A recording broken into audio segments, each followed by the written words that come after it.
Abre tua Bíblia em Filipenses 4. Eu vou falar sobre alegria. A gente vai conversar sobre alegria e eu falei para o pastor Ed e para a pastora Kristen. Essa pregação vai ser mais um testemunho do que uma pregação em si, mas a gente vai aprender juntos, vamos ouvir o Senhor juntos. E Filipenses 4 sempre foi uma passagem que falou muito comigo. Antes de casar, eu lembro que em 2004, 2005, eu fui para uma igreja lá em João Pessoa, uma cidade do nordeste do Brasil, e eu participei de um estudo sobre Filipenses. E sabe algumas coisas que nós experimentamos no culto ou em uma pregação que marca a vida de você? E você não consegue esquecer nunca? Era aquele estudo e Filipenses sempre me chamou a atenção, sempre marcou muito a minha vida. Inclusive Filipenses 4, que é o que nós vamos ler agora. E quando eu conheci o Lucas, quem aqui sabe ou lembra o que era Orkut? Mais de 30 anos, né? Ou menos de 30 não vai lembrar. Ou mais de 40. E eu era tão crente que Filipenses 4 e 5 estava... Filipenses 4, 6, não andeis ansiosos com coisa alguma. Estava no meu Orkut. No meu MSN. Lembra do MSN? É, meu Deus do céu. Mais de 40 anos. O meu MSN, eu era tão crente que estava Filipenses 4, 6. Então, Filipenses sempre foi um livro que falou muito comigo. E quando a gente precisou anunciar para a igreja, e tudo foi feito de uma maneira muito por Deus. Nós sabíamos que a verdade precisaria vir. Nada foi feito sem que eu estivesse junto nessa decisão. Foi debaixo de oração, foi debaixo do Senhor, foi debaixo de muito temor e de muito amor pelo corpo de Cristo e pelas vidas. E não sei se vocês sabem, mas teve uma quinta-feira que teve uma assembleia na igreja. Nós anunciamos para a nossa igreja, para o corpo de Cristo. E como é importante a nossa igreja saber antes de qualquer pessoa. Vocês precisavam saber. E naquela assembleia eu fiz um pronunciamento. Depois que o Lucas confessou, oramos por ele. E eu fiz um pronunciamento. E o último versículo que eu li no meu pronunciamento também estava em Filipenses 4. E por isso eu quero dividir com vocês aquilo que o Senhor me ensinou em Filipenses 4. Então, vamos ler juntos. Filipenses 4, do 4 até o 13. Diz o seguinte: alegrai-vos sempre no Senhor. Outra vez digo, alegrai-vos. Ponto. Não é uma pergunta. É uma ordem. Não é uma sugestão. Ele está falando, alegrai-vos. Muda essa cara. Alegrai-vos. Muda esse coração. Alegrai-vos. 5. Seja a vossa moderação conhecida de todos os homens. Perto está o Senhor.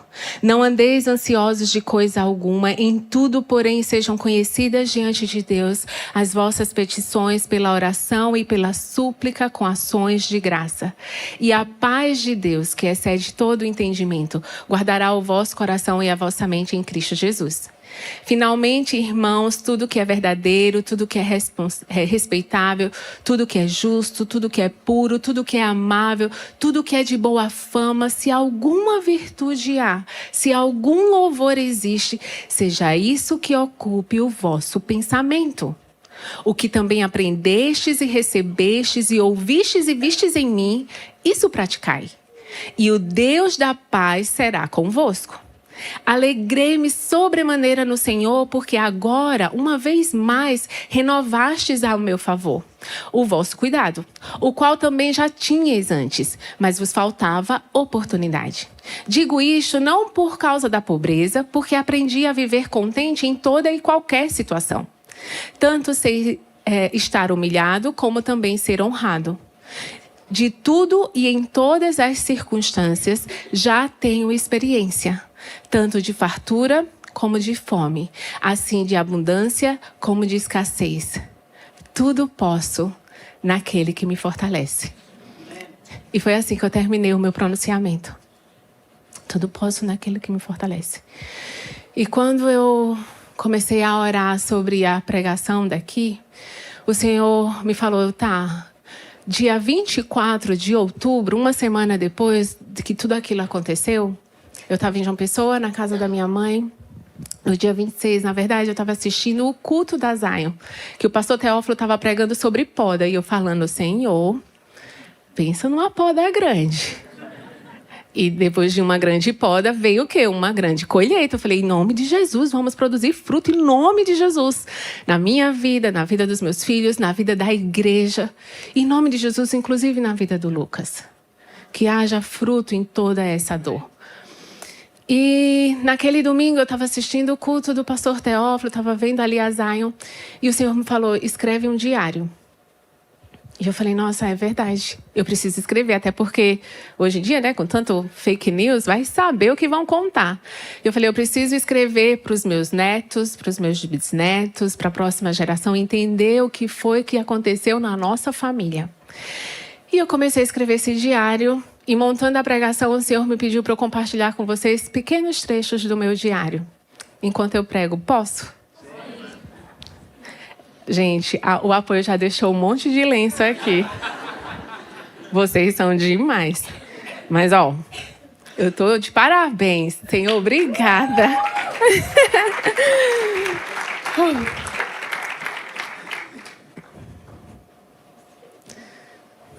6 de novembro de 2025. Ontem, dia 5 de novembro, era para eu estar partindo em uma viagem para comemorar o nosso aniversário de casamento. 19 anos de casados, onde eu achava que vivia um casamento dos sonhos. Tudo era tão lindo, mas no dia 17 de outubro, eu descobri que não era sincero. Mais de 10 anos de traição, meu Deus. Deus não deixaria isso ir adiante, não com tudo que estávamos vivendo. Melhor uma verdade que machuca do que viver uma mentira. O versículo de ontem no aplicativo da Bíblia foi Provérbios 16, 9. O coração do homem traça o seu caminho, mas o Senhor lhe dirige os passos. Bibi mandou o versículo no nosso grupo do WhatsApp. Eu tenho um grupo, eu, Mateus e Bibi. Realmente é uma verdade na nossa vida. Eu, Mateus e Bibi estamos indo para uma jornada nossa com o Senhor. Agora Jesus é o sacerdote da nossa casa. Hoje, dia 6 de novembro, vamos embarcar para Lisboa. Um tempo novo. Estava chorando ontem antes de dormir e o Senhor me lembrou de Salmos 35. Ao anoitecer pode vir o choro, mas a alegria vem pela manhã. Passou. A gente é humano, gente. É incrível ver como o Senhor está constantemente falando durante todo esse processo. Hoje de manhã acordei bem cedo, não consegui dormir mais. Vi o versículo de hoje no aplicativo da Bíblia. Que grata surpresa. Jeremias 29, 11. Eu é que sei que pensamentos tenho a vosso respeito, diz o Senhor. Pensamentos de paz e não de mal. Para vos dar o fim que desejais. Obrigada, Senhor, por falar comigo. A alegria veio pela manhã. Obrigado.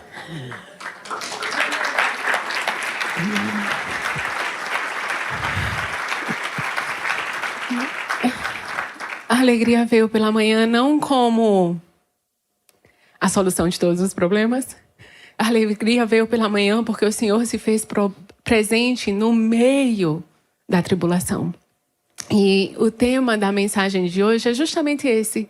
A alegria vem pela manhã. E a gente precisa entender, antes de eu entrar no ponto 1, precisamos entender o que é alegria na Bíblia. Alegria, ela não é só um sentimento. É muito fácil ficarmos alegres com um bom restaurante, um presente. Vamos ficar alegres. Pessoas cristãs e não cristãs, elas vão sentir alegria. Agora, o que é a alegria do cristão? Quando a gente abre em Gálatas 5, 22, que Paulo fala sobre o fruto do Espírito Santo. O fruto do Espírito Santo é o quê? Amor, alegria, paz, bondade, benignidade, fidelidade, mansidão, domínio próprio. São 9 características de um único fruto. Então, a alegria, ela é produzida pelo Espírito Santo. A alegria é algo que vem de dentro para fora. Ela não é de fora para dentro. Ou seja, a alegria não é circunstancial. Ela é essência. A alegria vem de dentro. Por isso que Paulo está falando para a igreja de Filipenses, alegrai-vos. Paulo estava preso. A igreja estava sofrendo com aquela prisão. E Paulo fala, alegrai-vos no Senhor. Porque nós sabemos, nesse mundo vamos ter aflição.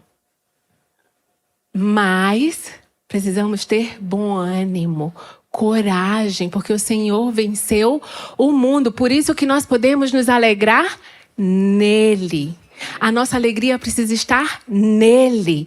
Nós precisamos produzir alegria. Quem aqui, assim como eu, derramou muita lágrima em 2025? Levanta a mão. Bem alto. Turma, olha só. Isso aqui é uma igreja unida, não é verdade? Todos nós juntos. Aleluia. Choramos em 2025. Talvez alguns como eu tenham chorado. Até agora. Mas, fala comigo, mas você não é triste. Fala assim, eu não sou triste. A alegria faz parte da tua identidade. Eu sou alegre e tenho momentos de tristeza. É completamente diferente de você ser triste. Como cristão, nós precisamos ser alegres no Senhor. Só que nós precisamos entender que a alegria é fruto. E fruto vem de maturidade. Fala comigo, maturidade. Uma árvore pequenininha, ela não vai, só se for um bonsai, né? Que ela é ali manipulada para produzir fruto mesmo pequena. Mas naturalmente uma árvore ela precisa de amadurecer para gerar frutos. Então o fruto do Espírito Santo ele vem de uma maturidade espiritual. Quanto mais maduro espiritualmente você for, mais você vai produzir fruto do Espírito. Então, a alegria da Bíblia, a alegria do Senhor, é uma alegria que ela é gerada, produzida. E os 4 pontos que eu quero trazer hoje para vocês é como? Como que nós podemos gerar esse fruto? Porque é fácil falar, alegrai-vos. E você fala... Eu lembro quando as crianças eram pequenininhas que ficavam resmungando, sabe? Não sei o que. Eu falei, a Bíblia fala que a tristeza faz a gente adoecer. Então eu vou dar o remédio da alegria. Aí eu tinha um pouquinho de vinagre com água. Dava uma colherinha para eles. Eu falei, pronto, aí eles... Era a alegria que vinha de fora para dentro. Porque eles não tinham maturidade espiritual. Nós somos maduros espiritualmente, em nome de Jesus. E nós precisamos entender dessa produção de alegria de dentro para fora. Agora, como? E aí, quando nós lermos o versículo 5, a gente começa a entender o como nós vamos produzir alegria. E uma coisa que eu quero declarar aqui nesse púlpito para 2026...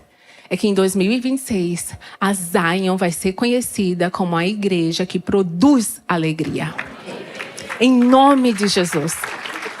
Nós não nos movemos por circunstâncias. Nós nos movemos por propósito. E o nosso propósito está no Senhor. Por isso, nós somos alegres. Fala para a pessoa do celular, chacoalha ela assim e fala assim, você é alegre. Somos alegres, em nome de Jesus. Quando nós lemos aqui Filipenses 4, 5, vocês estão comigo? Filipenses 4, 5 diz, seja a vossa moderação conhecida de todos os homens, perto está o Senhor. Precisamos entender que Paulo estava falando para a igreja de Filipenses, Paulo estava preso, a igreja estava triste, e ele fala, olha... seja a vossa moderação. Tem versões que falam amabilidade. Mas a palavra original para moderação é equilíbrio, ser dócil. O que significa isso? No momento de dor, no momento de tribulação, no momento de vendaval na sua vida, Você não vai pegar seu Instagram e sair postando, porque fulano fez isso, não sei o que, não. Você não vai se descabelar na frente de todo mundo. Você tem maturidade espiritual. Seja a vossa moderação. Equilíbrio conhecido diante de todos os homens. Paulo está falando, igreja, vocês não vão se desesperar. Por quê? Perto está o Senhor. O Senhor está perto de mim, o Senhor está perto de você. Não tem necessidade. Tem vontade? Ah, tem, né? Vontade a gente tem de gritar, de xingar, de se descabelar. Mas você não foi chamado para viver a sua vontade. Você não faz tudo o que você tem vontade, não é verdade? Nós vamos submeter a nossa vontade ao Senhor. E Paulo fala, todos os homens, ou seja, cristão ou não, eles precisam conhecer a tua moderação. E quando eu fiquei sabendo, naquela sexta-feira, dia 17 de outubro, veio o versículo de Tiago 1,19. Portanto, sejamos prontos para ouvir, tardios para falar e tardios para irar. Esse versículo, ele gera moderação na nossa vida. Porque você pode até ter vontade de falar, mas você vai segurar. Você pode até começar a sentir raiva, mas você vai se controlar. Quando as crianças estavam em casa, elas eram pequenininhos, eu imprimi uma corujinha com esse versículo, Tiago 1,19, e eu chamei a coruja de Tiago. Então, quando eles começavam, eu falei, epa, vai lá pro quarto e conversa com o Tiago. Seja pronto para ouvir, tardio para falar e tardio para irar. E naquela sexta-feira era como se eu já estivesse falando para mim. Opa! Vai conversar com o Tiago. Não, ele não falou isso, mas eu sabia que era importante ser pronta para ouvir, tardia para falar e tardia para irar. Porque perto está o Senhor. Não sei quantos aqui já passaram por uma tribulação, por um vendaval, por uma dor. É difícil você perceber que o Senhor está perto. Por isso eu quero que você abra agora em Mateus. Abre comigo. Mateus 8, 23 a 26. E nós vamos ver aqui os discípulos no meio de uma tempestade. Se Paulo precisou falar para Filipenses que o Senhor estava próximo, perto está o Senhor, é porque eles não estavam percebendo. Ou eles precisavam ser relembrados de que o Senhor estava perto. E quando a gente vê aqui Mateus 8, 23 a 26, diz: entrando ele no barco, seus discípulos o seguiram. Vocês estão comigo? De repente, uma violenta tempestade abateu-se sobre o mar, de forma que as ondas inundavam o barco. Jesus, porém, dormia. A tempestade, ela chega de repente. Você não espera. Naquela sexta-feira, dia 17 de outubro, eu cheguei naquela sala. O pastor Teófilo e a pastora Júnia falaram que queriam ter uma reunião comigo e com o Lucas. E eu fui para aquela reunião. Gente, eu achava que eu ia ser enviada para alguma Zion. Eu falei, nossa, vamos ser enviados para alguma Zion. Ou é sobre o projeto para 2026. Vamos receber vários pastores na nossa igreja. Então, o Theo e a Júnia querem falar sobre como que vai ser o ano de 2026. Eu pensei em muitas coisas, menos numa tempestade. E aí, de repente, pá! Vem aquele vento e a destruição, e aí você não consegue enxergar mais nada. Você não consegue ver mais nada, você não consegue sentir mais nada, só dor. E aqui os discípulos, eles estão com Jesus no barco. E vem a tempestade, porém aqui fala que Jesus dormia. Muitas vezes, quando nós estamos enfrentando tempestades, a sensação que nós vamos ter é que Jesus está dormindo. Mas Jesus está no barco, ele está perto. Ele está lá. E olha o que acontece. Os discípulos foram acordá-lo, chamando: Senhor, salva-nos, vamos morrer. Drama, mas bora. Ele perguntou: Por que vocês estão com tanto medo, homens de pequena fé? Jesus estava no barco. Jesus já tinha feito milagres. Eles sabiam, ou deveriam saber quem era Jesus. Mas eles viram, ou eles perceberam que Jesus estava dormindo. Jesus não estava lá vendo a tempestade. Meu Deus, meu Pai. Ele estava descansando. O medo, ele é o oposto da fé. Quanto mais fé nós temos, menos medo nós vamos sentir. Por isso que Jesus fala, homens de pequena fé. Jesus está falando, vocês não lembram quem eu sou? Vocês não sabem quem eu sou? Era para vocês estarem tranquilos no meio da tempestade. Só que Jesus estava dormindo. Quando nós estamos no meio da tempestade, naquela sexta-feira, e nos dias seguintes, a sensação que eu tinha é que eu estava realmente numa tempestade, onde você não consegue ver, nem sentir. E eu lembro que na sexta-feira à noite, eu fui dormir chorando. E eu falava assim, Deus, por favor, eu só preciso de um abraço. Jesus, por favor, só aparece aqui, só me dá um abraço. E eu não sentia nada. Eu não ouvia nada. Eu falava, Deus, eu ensinei tanto que a gente não se move por sentimentos, mas eu estou me sentindo sozinha. E eu falava, eu não posso me mover por sentimentos. Eu preciso crer que o Senhor está perto. E quando a gente está no meio da tempestade, parece que é uma briga daqui com aqui. E aqui está tentando falar, e aqui está tudo bagunçado, e aqui está tudo machucado. E eu falava, Deus, cadê o lenço? Deus. E eu achava que naquele quarto eu ia ver uma nuvem de glória. E Jesus ia aparecer, ia me colocar no colo, ia falar assim, filha, vai ficar tudo bem. Você cria expectativas. E eu estava criando expectativas em algo que aparentemente era bom. Mas nada. No sábado de manhã, eu acordei e eu falei, tá, eu preciso ler a Bíblia. Bom, né? Falei, deixa eu fazer devocional. Não tinha conseguido dormir, acordei não, né? Não dormi, levantei. Não consegui dormir aquela noite, levantei e fui fazer o devocional de Charles Spurgeon, que era um devocional, um livro que nós temos em casa, que inclusive o Mateus ganhou. E estava ali aquele devocional, eu falei, deixa eu ler o devocional de hoje. Quando eu abri o devocional daquele dia, 18 de outubro, o devocional da manhã, no devocional de Charles Spurgeon tem o devocional da manhã e da noite. O devocional da manhã estava falando sobre Saul, que era melhor obedecer do que sacrificar. E no devocional da noite estava falando sobre o poder da oração.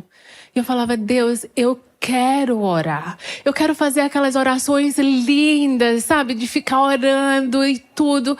Mas eu não consigo. Eu só conseguia falar, Deus me ajuda e Jesus me ajuda. É as únicas duas coisas que eu conseguia falar. Eu falava, eu não consigo orar. Eu não conseguia colocar nenhuma música de adoração em casa. E eu falava, eu sei que eu tenho. E eu sei que eu preciso fazer isso. E eu sei que o Senhor está perto, mas eu não consigo ver, eu não consigo sentir.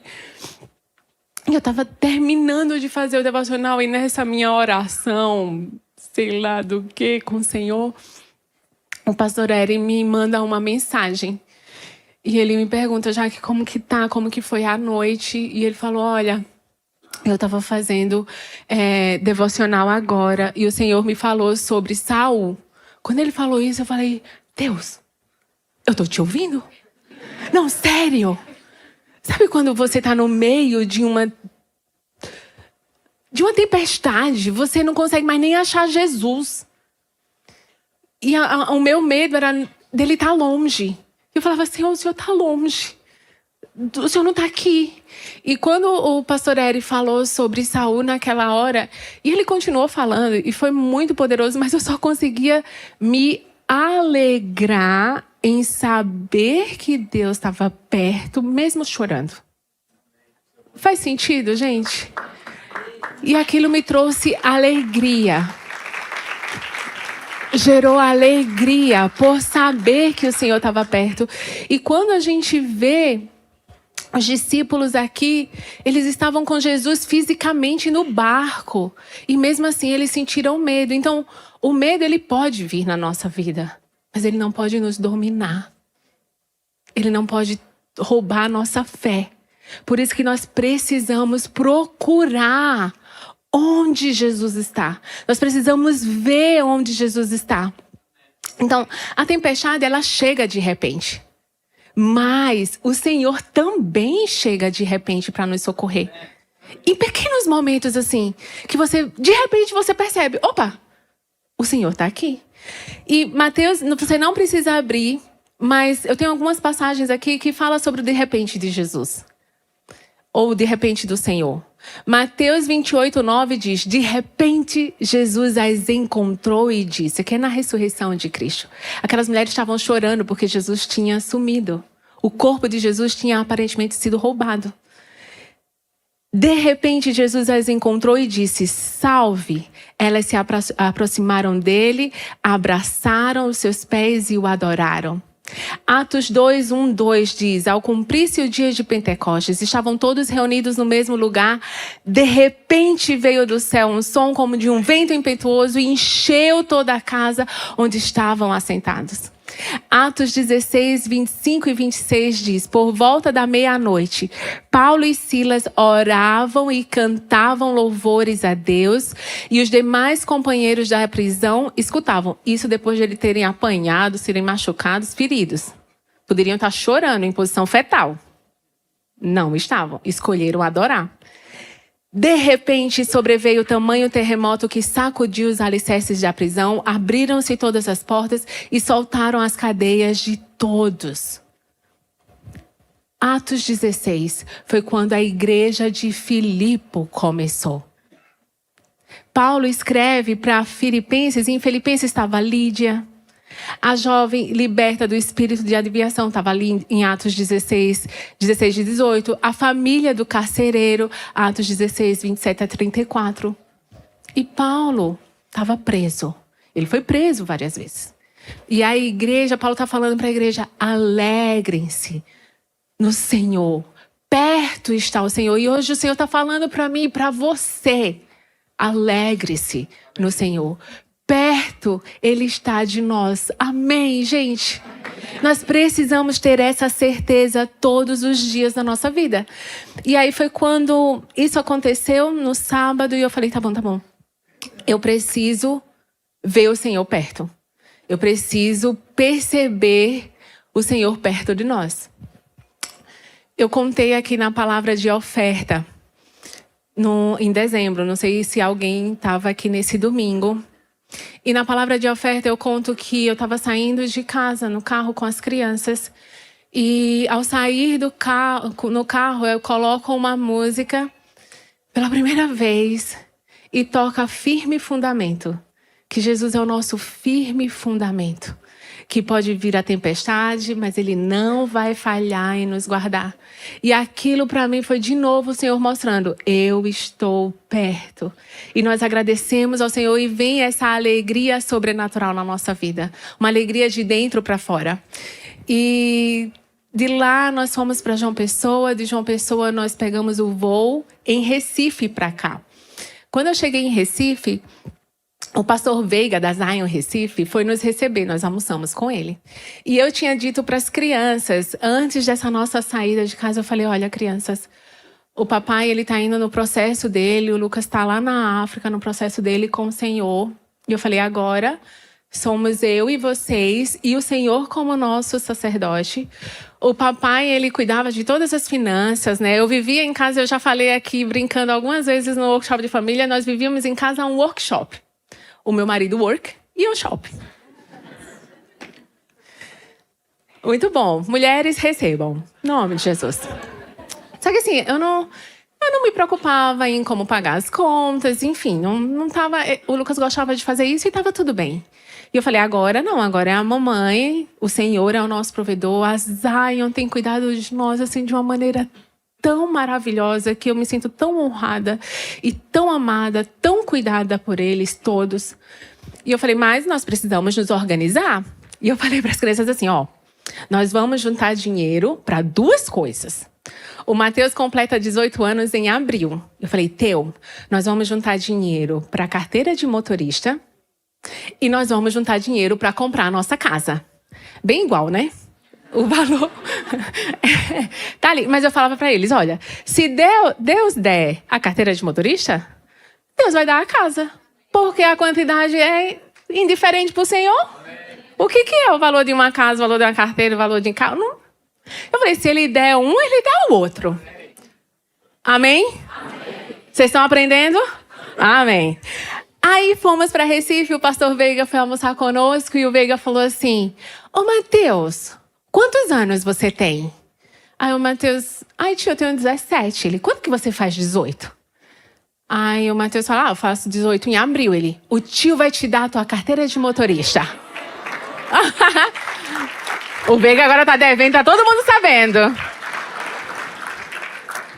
E naquela hora, assim, eu falei, nossa, obrigada, tal. Quando voltamos pro hotel com as crianças, eu falei para as crianças, eu falei, olha só, olha como Deus, ele é perfeito. E ele ouve até as nossas pequenas conversas. O Senhor já é o sacerdote da nossa casa, ele já providenciou a carteira de motorista. Agora estamos esperando a casa. Pronto. Mas essas coisas pequenininhas, nós precisamos ser intencionais em ver o Senhor perto da gente. Porque Ele está perto. Então, o primeiro ponto é justamente isso. Nós precisamos lembrar que Jesus está perto. O Senhor está perto. Quando nós lembramos disso, nós começamos a produzir alegria. Isso começa a gerar paz. Então, a alegria, ela enfraquece quando o foco está nas circunstâncias. E a alegria se fortalece quando lembramos que Cristo está perto. Então, repete comigo assim, o Senhor está perto. Às vezes a gente precisa falar pra gente, né? Tipo, o Senhor está perto, o Senhor está perto, o Senhor está perto. Vários momentos da minha vida eu ficava, o Senhor está perto, o Senhor está perto. Eu não estou sentindo, mas eu sei que o Senhor está. Agora vamos para o versículo 6, entender um outro ponto importante de como gerar alegria. Versículo 6 diz, não andeis ansiosos de coisa alguma. Em tudo, porém, sejam conhecidas diante de Deus as vossas petições, pela oração e pela súplica, com ações de graças. E a paz de Deus, que excede todo o entendimento, guardará o vosso coração e a vossa mente em Cristo Jesus. Paulo, ele não fala aqui para parar de ser ansioso. Ou para parar de ser ansioso, não. Para parar a ansiedade. Não seja ansioso. Ele não fala isso. Ele fala, não andeis ansioso.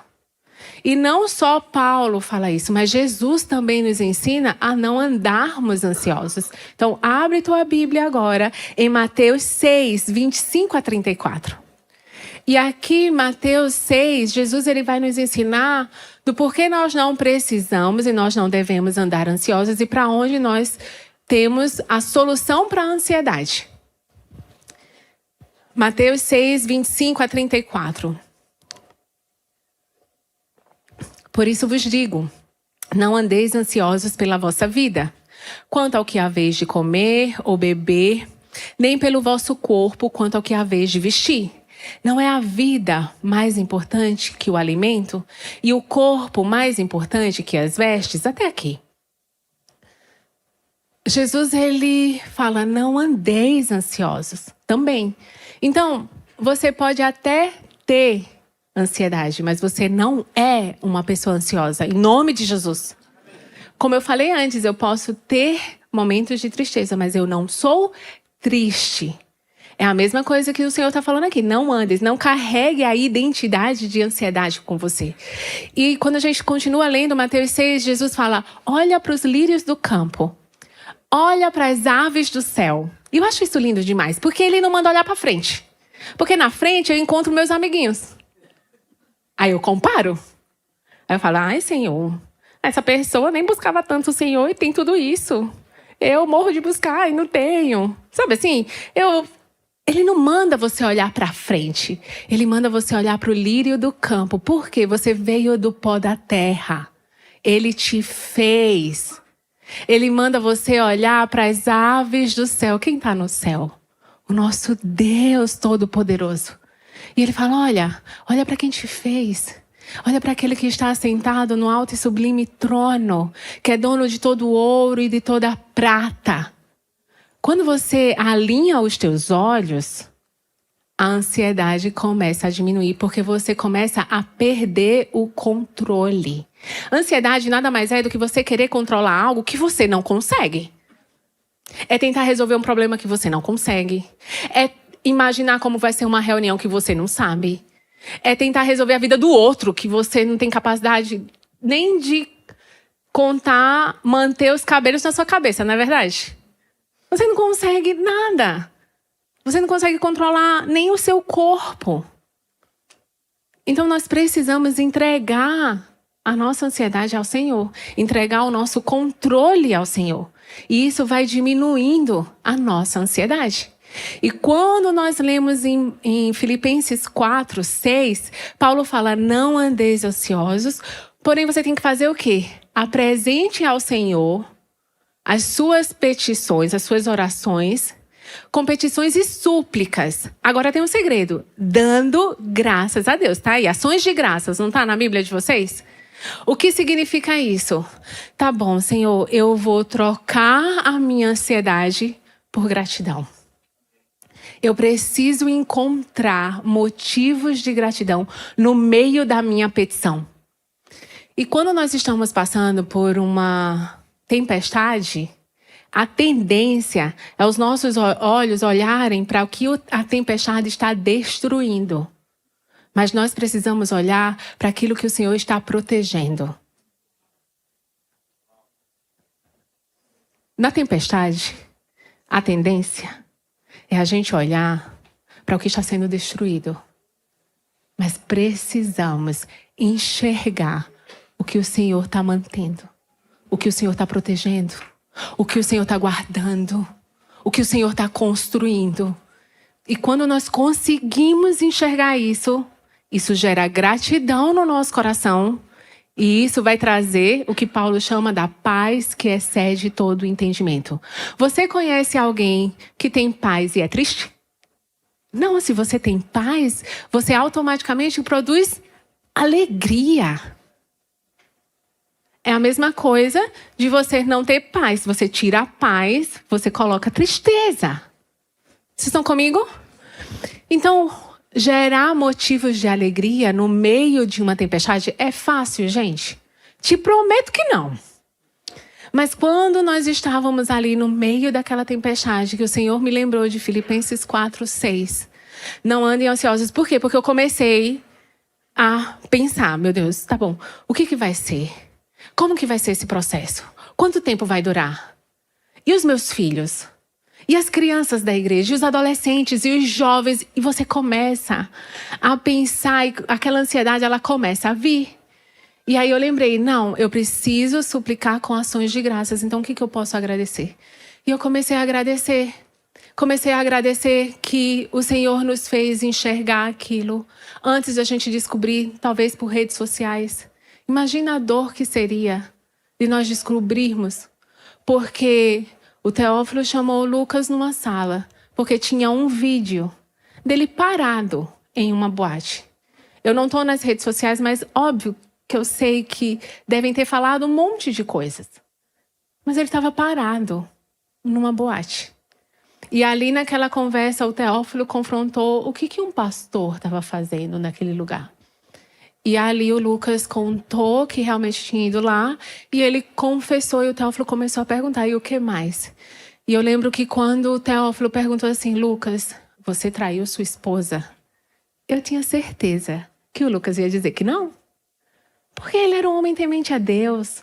Ele era um pastor de uma igreja. Nós não brigávamos, nós estávamos indo viajar para comemorar 19 anos de casados. Os meus filhos nunca viram a gente brigar.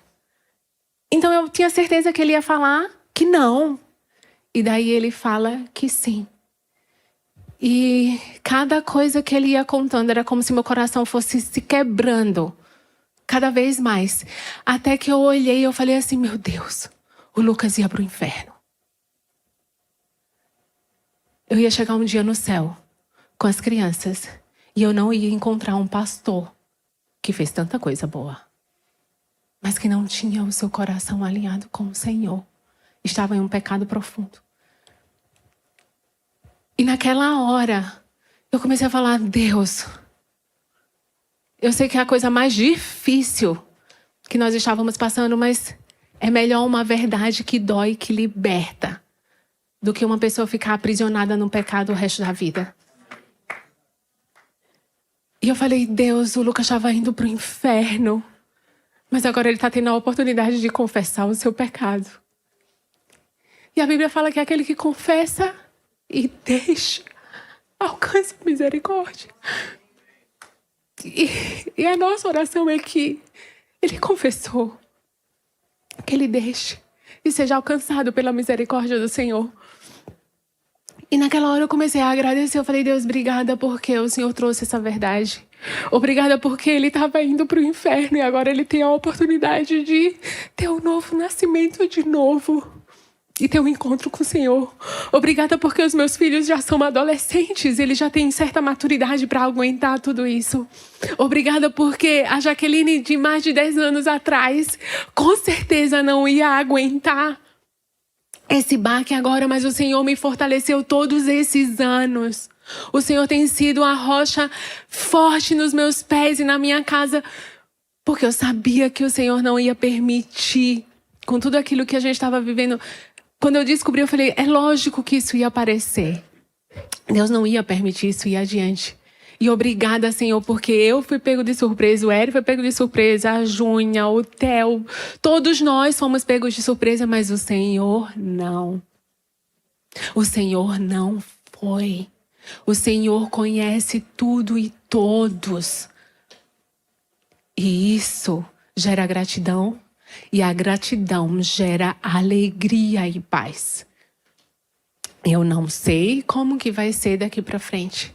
Mas uma coisa eu sei, eu precisei entregar o controle da minha vida ao Senhor. E deixar com que o Senhor guiasse todas as coisas e se tornasse hoje o sacerdote da nossa casa. Quando nós expulsamos a ansiedade, nós trazemos e entregamos o controle ao Senhor. Então, eu tenho uma história. Peraí.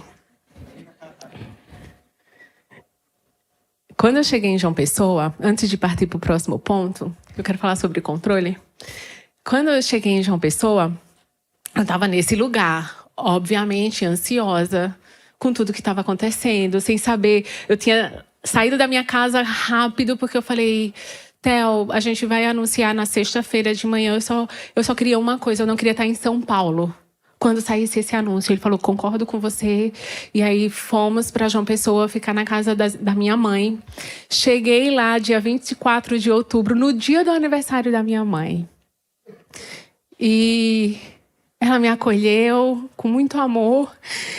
Choramos juntos. E eu falei, mãe, Deus está no controle de todas as coisas. E ela sabe também.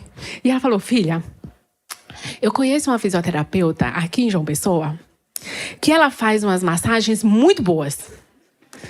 Você precisa ir lá. Eu falei, mãe, eu já passei por tanta coisa, não sei se eu tô querendo passar por uma massagem agora. Ela não vai, que é muito bom, ela encontra pontos de tensão e aí você vai ficar bem. Eu falei, tá bom, deixa eu ir lá, né? Quando a mãe pede, a gente vai. Quando eu cheguei lá, era uma microfisioterapia. Eu cheguei na sala, tinha uma maca que tinha espaço para colocar as mãos, tipo uma cruz. Eu já fiquei, ai, Senhor. Senhor, eu blindo meu corpo, cobre aqui, sela aqui, sela aqui. E eu falei, Jesus, o que é isso? Aí ela, deitei aqui, prazer, sou fulaninha, tal, olha. Ela pegou um livro que ela ia folheando e fazendo. Eu falei, meu Deus do céu. Aí ela falou, eu vou apertar alguns pontos aqui.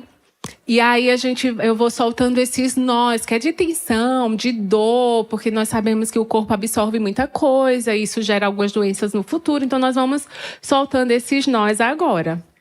falei, nó de tensão eu conheço, né? E daí ela apertou bem aqui no meu coração. Quando ela apertou, deu uma dor. Aí eu falei, ai. Aí ela falou assim, nossa, alguém nessa última semana morreu? Você perdeu alguém? Você tá passando por um luto? Aí eu falei,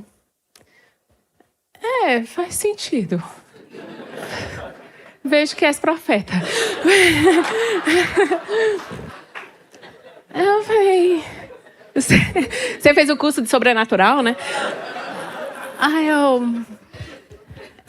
eu falei, olha, não foi um luto em si, mas eu vou contar pra você, né? Eu contei, falei, olha, meu marido confessou adultério, nós estamos indo para processos diferentes.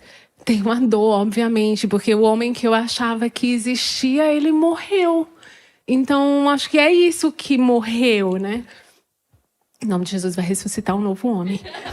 E eu falei... E ela falou, nossa, então...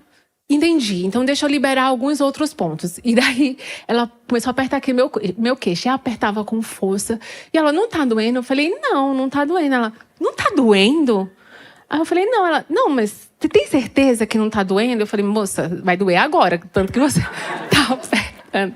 E eu falei, não. Ela falou assim, que interessante. Aqui é o ponto da raiva. Ela parou pra mim e falou, você não tem raiva do seu marido? E eu falei, pois pode acreditar que não? Poderia? Deveria? Talvez. Mas eu não sentia raiva, eu sentia tristeza. Que é diferente. E eu falei, eu não tenho raiva dele, eu tô triste, muito triste. E ela falou, então vamos ver os teus pontos da infância. Aí eu falei, eita. Aí ela foi pros pés e apertou. Não tá doendo? Eu falei, não tá doendo. E ela falou, nossa, você é a primeira pessoa que eu conheço que teve uma infância perfeita. Aí eu falei, não mesmo. Não. E naquela hora, lembra que o Senhor está perto? Lembra que nós não podemos ter o controle das nossas vidas? Naquela hora, o Espírito Santo falou comigo, eu curei a tua infância, eu vou curar essa dor.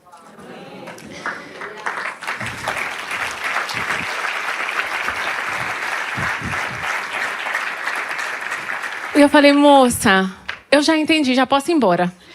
Já valeu o dinheiro que eu paguei aqui, tá ótimo. Eu falei, eu já entendi. O Senhor curou a minha infância. Eu tive uma infância, não foi tão fácil. Meu pai não era cristão, teve muitas outras dores. Não foi fácil. Mas se você não está encontrando nenhuma dor da infância, se você está me dizendo que a minha infância foi perfeita, é porque Deus realmente curou todas as minhas dores da infância. E se Deus curou as dores da infância, Deus vai curar as dores do presente agora. E não vai ficar nenhum resquício de dor.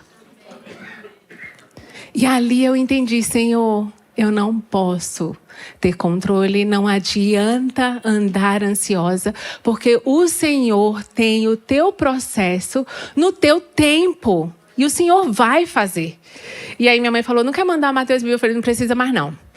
Porque o Senhor curou a minha infância, vai curar a dor deles, vai curar a minha. E isso requer fé. Até aquele dia, eu não sabia. Eu sabia que a minha infância tinha sido curada, mas ninguém nunca tinha me dito que eu tinha uma infância perfeita. Mas Deus, Ele é tão bom que Ele faz com que todas as coisas cooperem para o bem daqueles que amam a Deus e vivem segundo o seu propósito. Então, com Filipenses 4:6, a gente começa a aprender que eu não posso controlar. Fala comigo assim, eu entrego e não controlo. Fala de novo, eu entrego e não controlo. Eu entrego e não controlo. De novo, porque eu sei que isso é uma verdade para muitos daqui. Fala assim, eu entrego e não controlo. Sim, Senhor, que nós possamos realmente te entregar as nossas vidas, as nossas situações.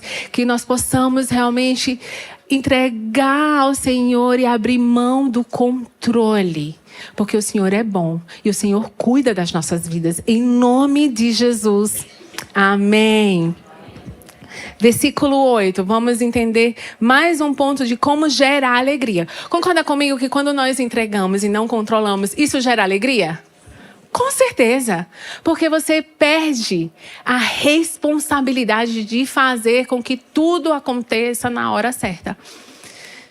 Eu sei como que vai ser o fim desse processo, meu, da minha família, eu não sei. O que eu sei é o que agora nós temos. E Jesus falou lá em Mateus 6, lá no finalzinho, buscai, pois, em primeiro lugar, o meu reino, não é isso?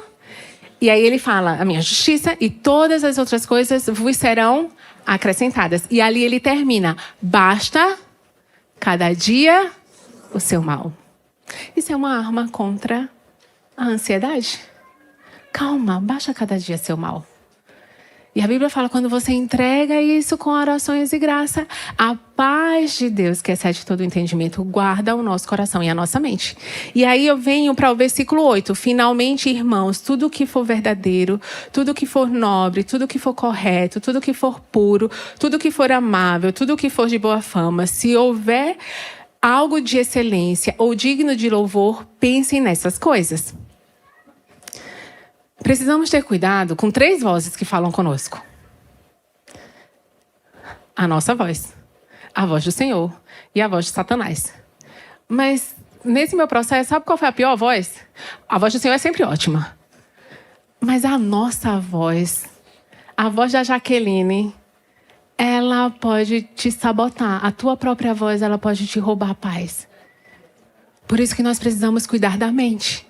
Quando vemos Filipenses 4, o Senhor está alinhando os nossos olhos, encontrando Ele, alinhando o nosso coração, tirando toda a ansiedade. E agora Ele vai alinhar a nossa mente, alinhando os nossos pensamentos. E eu quero ler para vocês mais um trecho do meu diário.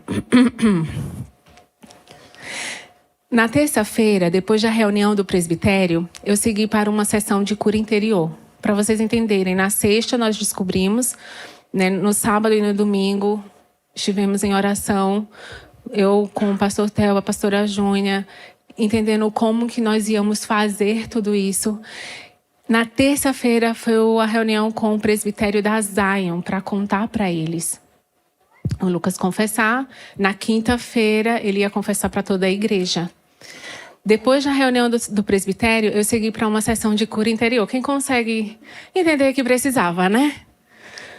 Foi um tempo tão precioso. Fiz todos os desligamentos possíveis. Quando eu cheguei na sessão de cura interior, foi com um casal de pastores maravilhosos. E eu cheguei para ela e falei assim, eu acho que eu tenho um demônio. Não, porque imagina, eu pensei, 10 anos, sei lá, é um monte de ligamento. Eu falei, eu acho que eu tenho um demônio. Ela falou assim, você não tem demônio? Eu falei, mas eu acho que eu tenho. Eu falei, pelo amor de Deus, faz aquelas orações que você repete, que quem tem demônio não consegue repetir. É verdade. Eu falei, faz. Se eu não repetir, expulsa, pelo amor de Deus. Porque eu não quero ter demônio nenhum. E ela assim, já que você não tem demônio... Mas eu estava tão quebrada e tinha tanto medo que eu falava assim, pode ter, eu não consigo dormir, deve ser demônio. Aí ela, tá bom, eu falei, faz as orações. E eu vou repetindo, eu falei, se eu travar, tossir, engasgar, você expulsa. Eu nem falei isso, mas eu falei, se eu não conseguir falar, você expulsa. E ela, tá bom. E ela fez toda a oração. E ela fez. Eu consegui repetir toda a oração. E eu assim, tensa, gente. Sabe assim? Eu falei, meu Deus, será? Fez a oração todinha. E quando terminou, ela falou, tá vendo? Você não tem demônio. Ela falou assim, mas tem uma coisa que você tem. Você carrega a culpa.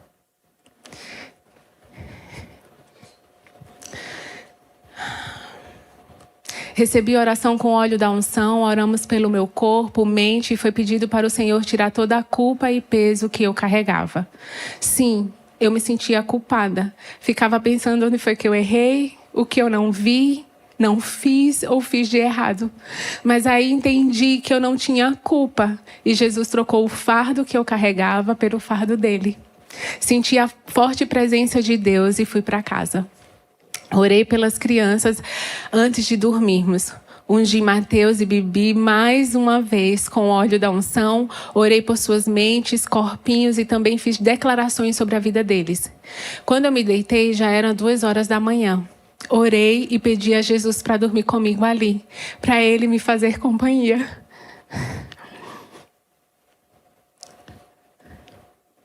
Consegui dormir pela primeira vez desde a sexta-feira. Amanheceu o dia e eu estava cheia de paz e uma alegria que não era normal. Havia esperança em meu coração, esperança em um futuro que eu ainda não conhecia. Não era a esperança em uma reconciliação conjugal em si. Era a esperança em um Deus que não foi pego de surpresa. Deus sabia de tudo aquilo, Ele estava ciente de tudo. E aí naquela manhã, eu me lembrei de Lamentações 3:21. Quero trazer à memória aquilo que me dá esperança.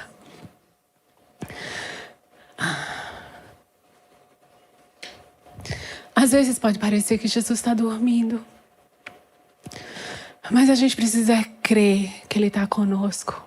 Nós precisamos ter fé. E lembrar disso é buscar sempre trazer à nossa memória o que Jesus já fez. Lamentações 3:21 sempre falou tanto comigo. Mas nessa temporada, Ele tem falado muito mais. E naquele dia, depois de eu ter dormido pela primeira vez, eu falei, Deus, o que o Senhor já está fazendo? Me traz à memória aquilo que me dá esperança. Porque o que não dá esperança vem rapidinho. A gente tem que pedir ao Senhor, né? Se Jeremias estava orando, falando, quero trazer à memória aquilo que me dá esperança, é porque naturalmente, gente, tem vozes que vêm na nossa vida para tirar, roubar a esperança. E nós precisamos discernir essas vozes na nossa mente. E aí eu lembrei que 12 dias antes daquele dia 17, nós estávamos em Recife, ministrando para famílias. E no final daquela ministração, um grupo do G52 se reuniu para orar por mim. E uma menina, 12 dias antes de tudo aquilo, uma menina orou por mim e falou assim, pastora, eu estou vendo o Senhor trocando a tua armadura por uma armadura de diamante. E eu falei, eita caramba. Eu lembro que eu falei, eu tenho esse áudio gravado. E eu falei, nossa, a batalha vai ser grande, porque diamante é a substância mais forte que existe. E ela falou, o Senhor está trocando a tua armadura por diamante e o Senhor está trocando os teus anjos. E naquele dia eu entendi, eu falei, Deus, a força que eu estou sentindo, essa blindagem, era como se eu estava numa tempestade, mas ao mesmo tempo eu sentia uma proteção sobrenatural. Faz sentido, gente? E eu falava, eu estou vestida com uma armadura de diamante. Nada entra no meu coração. Nada entra na minha mente. E isso firma os meus pés na rocha. E aquilo trouxe esperança para dentro de mim. Nem imaginava. Quando ela falou da armadura de diamante, eu pensei no Descend. Eu falei, nossa, vai ser forte o Descend. E o Senhor assim, tadinha. Né? E quando aquilo aconteceu, aquela palavra de 12 dias antes, me fortaleceu, trouxe esperança no meu coração. Então, a gente consegue aprender fácil com essa história. Pequena história. Ou você vai ser eu que precisa da palavra, ou você vai ser alguém que vai liberar uma palavra de vida para outra pessoa. Que vai ser esse sustento no momento de dor. Que vai ser essa voz de esperança que o Espírito Santo vai trazer à memória. Então, como é importante nós buscarmos na nossa memória aquilo que traz esperança. E como é importante nós sermos essa voz que gera esperança nas outras vidas. Que o Espírito Santo vai usar essas palavras para trazer a memória delas e sustentá-las no momento de dificuldade. Então, quando a gente vê aqui o poder dos nossos pensamentos, a gente tem que ter muito cuidado. Então, eu escolhi não ficar pensando no pior. E eu quero deixar uma coisa bem clara aqui. O Lucas, ele nunca foi meu inimigo. E ele nunca vai ser meu inimigo. Eu tenho um inimigo. E ele não vai vencer.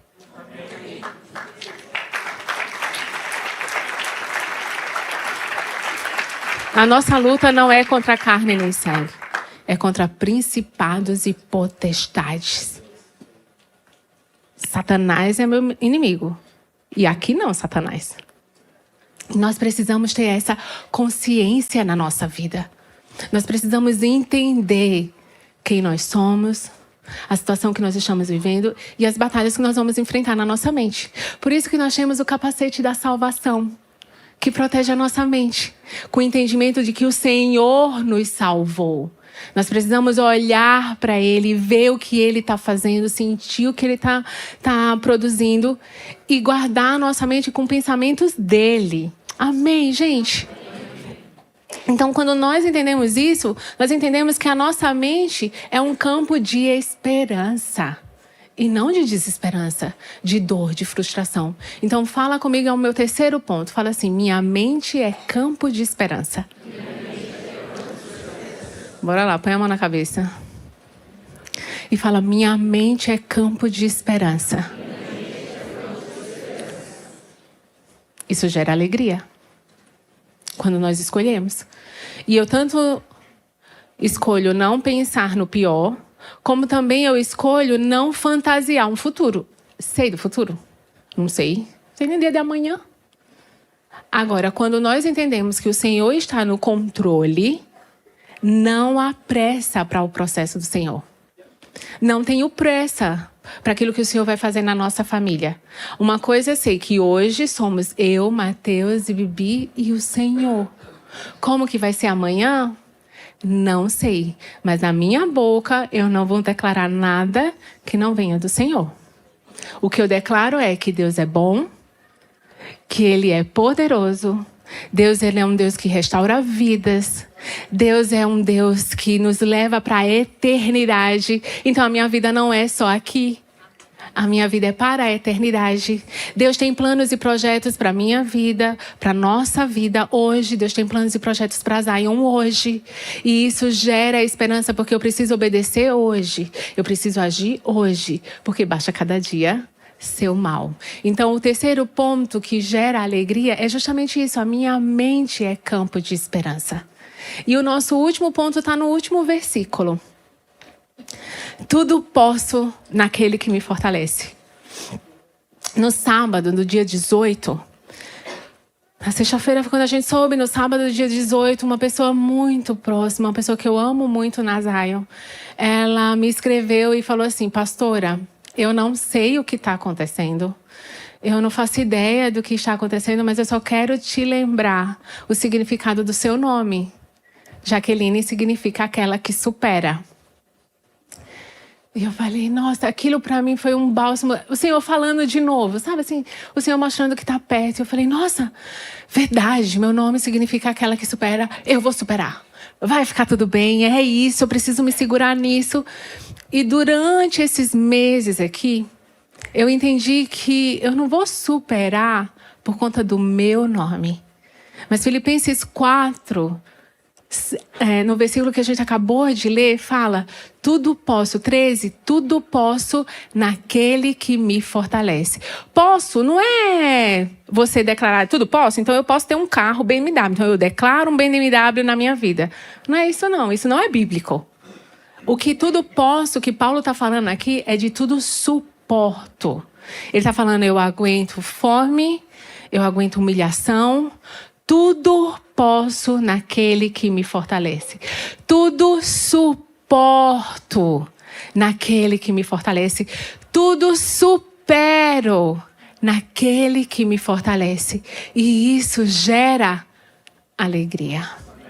Saber que não é na nossa força, não é no nosso jeito, não é na nossa vontade, mas nós vamos aguentar, nós vamos superar, porque nós estamos em Cristo. E aí eu entendi que eu vou superar e que a minha alegria não está em ser Jaqueline. A minha alegria está em ser cristã. Ser cristã. O Senhor nos chama a sermos verdadeiramente cristãos.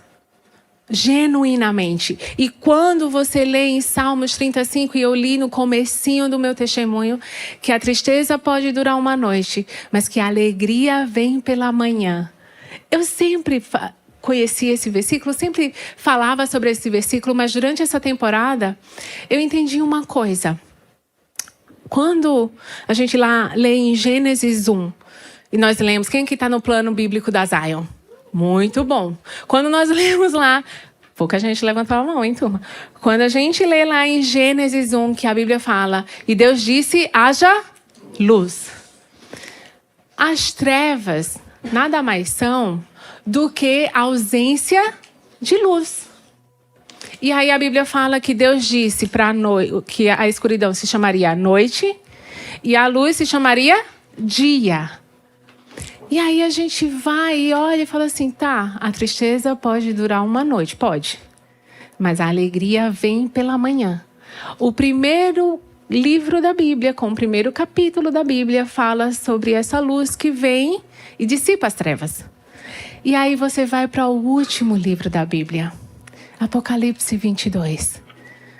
Onde se encerra o último livro da Bíblia, com Jesus falando, eu sou o alfa e o ômega, o princípio e o fim, a brilhante estrela da manhã.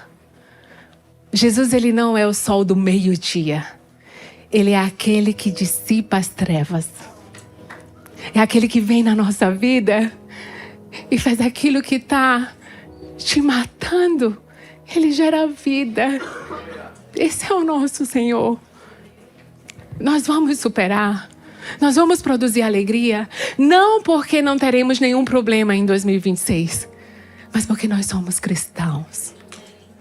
Porque Jesus é a nossa brilhante estrela da manhã. Ele está conosco. Ele vai caminhar conosco.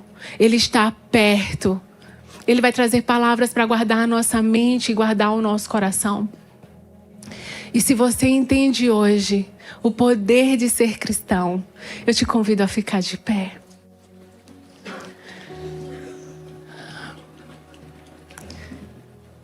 Que a nossa alegria que vamos produzir durante esse ano de 2026 seja uma alegria de dentro para fora. Seja uma alegria genuína. Não que nós vamos negar os nossos problemas de maneira nenhuma, mas nós não vamos deixar que os nossos problemas nos dominem. Nós não vamos deixar que os nossos problemas tenham controle da nossa vida. E para encerrar hoje, de manhã nós tivemos um momento muito lindo de entregas de vidas ao Senhor.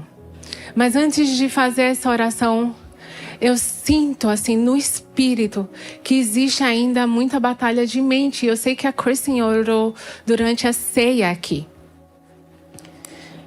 E talvez tenham muitas pessoas que choraram em 2025, continuam chorando em 2026. Ou que estão no meio dessa tempestade, sem enxergar nada, mas escolheram vir aqui para a igreja. Escolheram ouvir uma voz que pudesse trazer um norte. Ou talvez você esteja sofrendo hoje porque você causou uma tempestade e você não sabe como resolver. O Senhor é a resposta para todos nós. Ele é o caminho, a verdade e a vida. Ele é a brilhante estrela da manhã. Ele é o nosso motivo de alegria. Então, eu primeiro quero orar por você que está passando por alguma turbulência, tempestade, dor, que você não tem uma alegria externa e o Senhor está te convidando a gerar uma alegria interna. Se é você, só levanta as suas mãos, eu quero orar por você agora. Ok, só ergue as mãos bem alto. Você que está do lado dessas pessoas, estende as mãos sobre elas.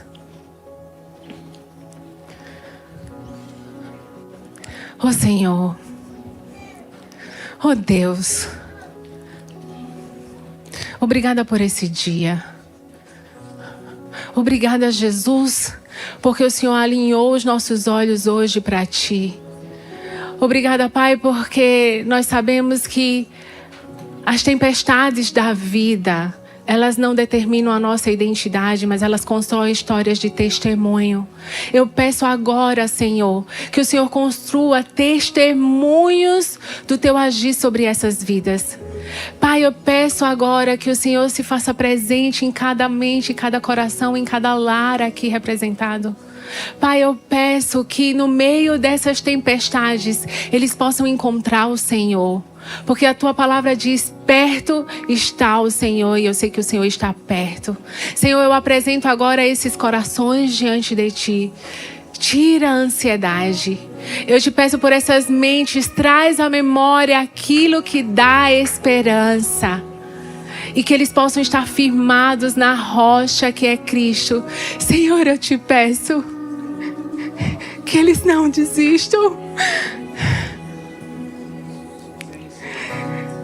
Fortalece eles agora, Pai. Que eles não desistam. Que eles não desistam de todo esse processo que o Senhor está construindo. E que o Senhor gere lindos testemunhos debaixo de tudo isso. Que eles possam sentir a verdadeira alegria que excede todo o entendimento. Que a paz que excede todo o entendimento esteja agora sobre eles. Eu peço agora sobre a armadura do Senhor sobre eles. A armadura de Efésios 6 sobre cada um aqui. Senhor, que eles tenham esses corações entregues a Ti completamente. Que eles não se movam por sentimento, mas que eles se movam pela certeza de que o Senhor está perto. A certeza que nós não nos movemos e nós não vivemos por momentos, mas nós nos vivemos e nós nos movemos pela Tua palavra. Gera fé agora nesses corações. Fortalece esses pés. Se mostra presente nessas vidas. Que eles possam enxergar em pequenos momentos a Tua bondade. Senhor, eu te peço, beijos de um bom Deus sobre eles. Oh Senhor, guarda essas mentes, esses corações. Obrigada porque eles estão aqui. Que a alegria do Senhor seja a força para eles se manterem de pé todos os dias. Vem com Teu bálsamo agora. Vem com Teu bálsamo que lava, que restaura. Vem Espírito Santo agora, da cabeça aos pés. Eu libero para aqueles que estão nos ouvindo também no online, o bálsamo do Senhor, que nos lava, que nos restaura, que carrega todo o fardo que não é nosso. Eu peço pelo fardo de Jesus agora.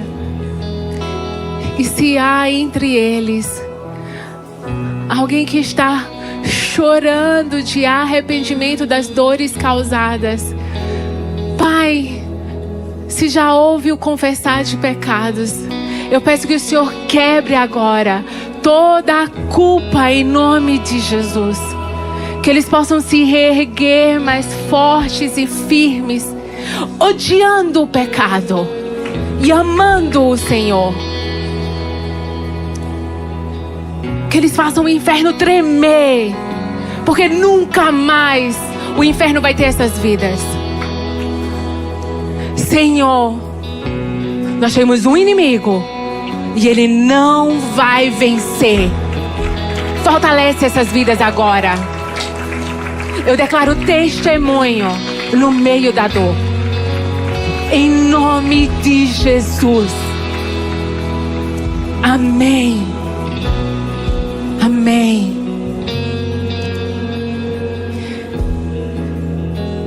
Se você está perto dessas pessoas, abraça. Dá um abraço nelas.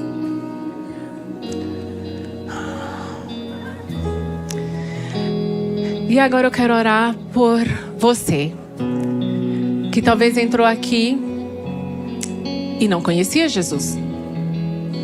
Talvez você conhecia Jesus de falar.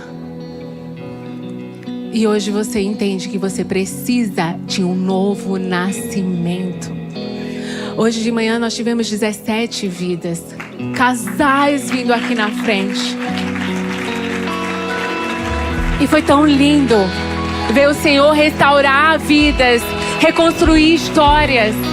Esse é o meu Deus. Esse é o teu Deus. O Senhor te trouxe aqui hoje. Eu sei que pode estar tendo uma briga na tua mente, mas eu quebro essa briga agora em nome de Jesus. Se você hoje quer entregar a sua vida a Jesus, quer receber essa vida nova e falar: olha, as coisas antigas se passaram e eis que tudo se fez novo. 2 Coríntios 5:17 diz: aquele que está em Cristo, nova criatura é. As coisas antigas se passaram e eis que tudo se fez novo. Eu não sei qual foi o teu passado, mas uma coisa eu sei: o Senhor pode te dar hoje uma vida nova e uma história nova. Se você já foi cristão um dia e se afastou dos caminhos do Senhor, você não vai somente fazer uma reconciliação, você vai nascer de novo. Se é você, vem aqui na frente agora. Eu quero orar por você. Só vem pra cá. E nós vamos orar juntos por essa vida nova. Glória a Deus. Glória a Deus. Glória a Deus. Venha, só vem. Glória a Deus. Ai, Senhor, obrigada. Glória a Deus. Só vem. Só vem.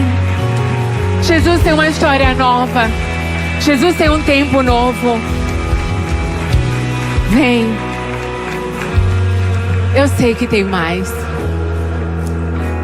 Não tem nada do que você tenha feito que não seja capaz, glória a Deus, meu amor, que não seja capaz do Senhor perdoar. Nada. Ele só precisa que você entregue sua vida para Ele. E Ele vai construir uma nova história. Tem mais alguém? Vem. Deixa de ser cabeça dura, não é verdade? Eu sei que o Senhor está falando. Eu sei que o Senhor às vezes está falando: vai, e você está falando: eu faço a oração daqui. Não, sabe por quê? Quando você sai do seu lugar e você caminha, você está falando pro inferno: aqui não, Satanás. Não mais. Vem.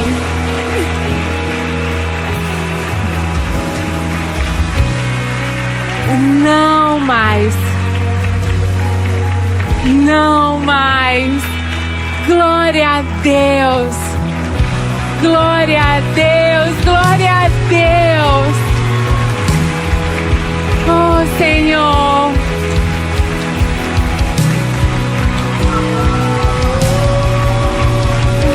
Abala o inferno, Senhor. Abala o inferno. Obrigada, Senhor, porque o Senhor tem tirado essas vidas do inferno e trazido para a maravilhosa luz. Vem. Eu vou chamar só mais uma vez. E você que está no online, só coloca assim: eu estou entregando hoje a minha vida. Eu quero orar por você também. Mais uma vez. Tem mais alguém aqui? Eu não quero fazer essa oração sem te dar a oportunidade da maior transformação na tua vida. 3, 2. Muito bem, lindona. Parabéns pela coragem. Muito bem. Yes.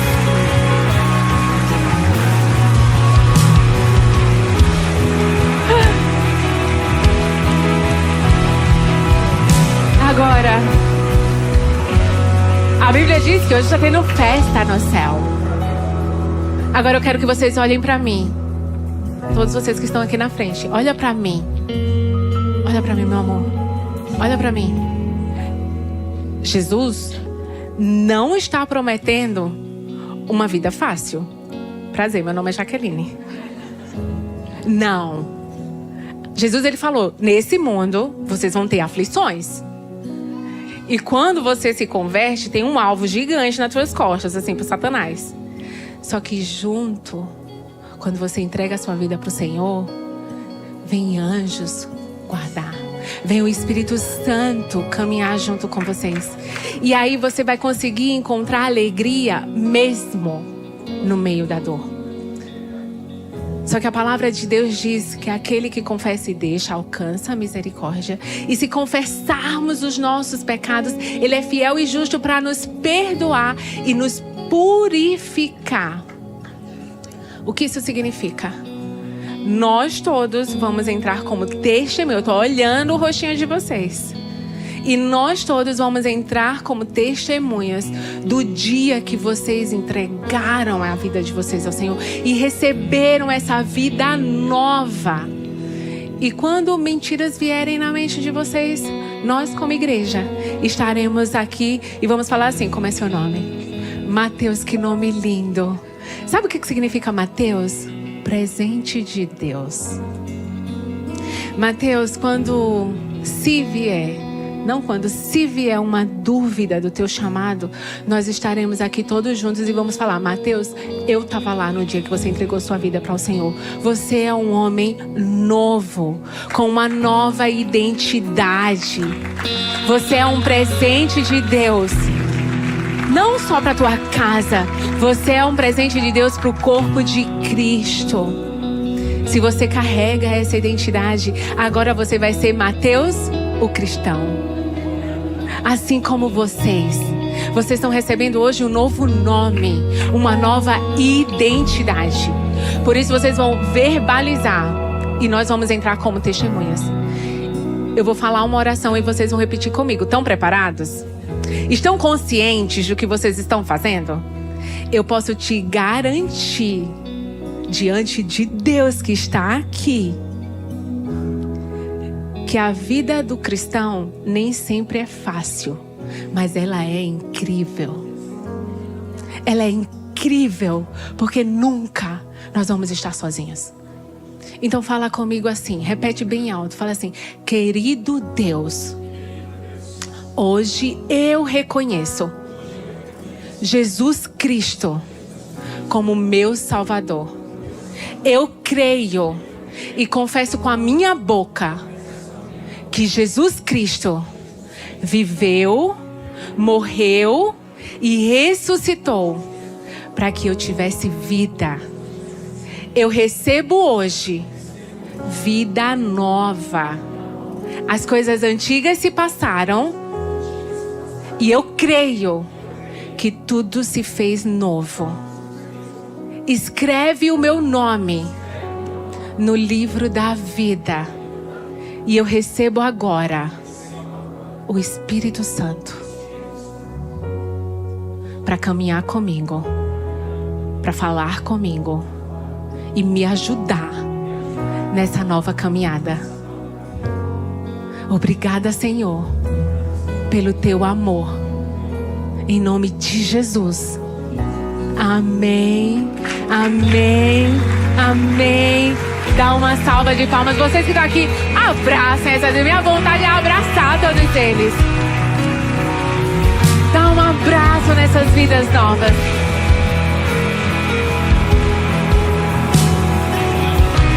A nossa igreja vai ajudá-los nessa nova caminhada.